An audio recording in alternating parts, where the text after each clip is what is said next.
ኢትዮጵያ የወደፊት ሀገራዊ ሉዓላዊነቷንና ህብረ ብሔራዊ አንድነቷን አጠናክራ እንድትቀጥል አሁን ላይ እየተካሄደ ያለው አካታች ሀገራዊ ምክክር ወሳኝ ሚና እንዳለው ተገልጿል። ሀገራዊ የጋራ መግባባትን ለመፍጠርና ልዩነቶችን በጠረጴዛ ዙሪያ ለመፍታት የተቋቋመው የኢትዮጵያ ሀገራዊ ምክክር ኮሚሽን በተለያዩ የሀገሪቱ ክፍሎች የትግበራ ምዕራፎችን አጠናቆ አሁን ላይ አጠቃላይ ጉባኤ መካሄድ ጀምሯል። በኢትዮጵያ ዘላቂ ሰላምና የጋራ መግባባትን ለመፍጠር የተጀመረው ሀገራዊ ምክክር ሂደት አሳታፊና አካታች በሆነው መልኩ እየተካሄደ መሆኑን የአፋር ቋንቋ ባህልና ታሪክ ጥናት ኢንስቲትዩት ዋና ዳይሬክተር ዶክተር ሀቢብ መሐመድ ከኦቤን ሆርን ኦፍ አፍሪካ ጋር ባደረጉት ቆይታ ተነግሯል። ኢትዮጵያ ለወደፊት ህብረ ብሔራዊ አንድነቷን ጠብቃ እንድትቀጥል የምክክር መድረኩ እጅግ አስፈላጊ መሆኑን አንስተዋል። ኢትዮጵያ ለወደፊት ሀገራዊ ፍቅርና ህብረ ብሔራዊ አንድነትን ጠብቃ እንድትጓዝና ለወደፊት እድገቷም ወሳኝ የሆነ የሀሳብ አንድነት ያስፈልጋታል።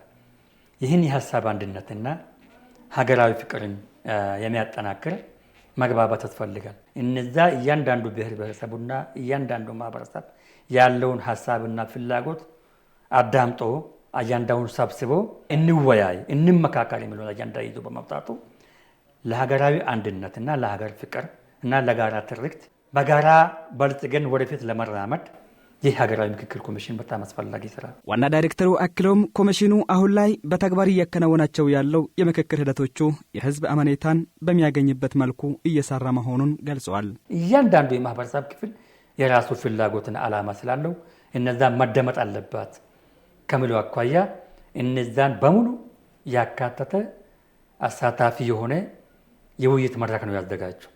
ስለዚህ ከእያንዳንዱ ማህበረሰብ ከእያንዳንዱ ግለሰብ ከእያንዳንዱ አካባቢ የሚነሳው ሀሳቦች በሙሉ መደመጥ አለበት ተብሎ ያንን አሳታፊነት እያንዳንዱን ሀሳብና ፍላጎት ባዳመጠ መልኩ ባካተተ መልኩ እያካሄደ ነው። ይህ አሳታፊ የሆነው ሀገራዊ ምክክር ሂደት ሁሉንም ኢትዮጵያዊ ያቀፈና የጋራ እሴቶቻችን የሚያጎለብት ሆኖ ከዳር እስከ ዳር ሁሉም ዜጋ የበኩሉን በጎ ሚና ሊወጣ እንደሚገባ ዋና ዳይሬክተሩ መልእክታቸውን አስተላልፈዋል።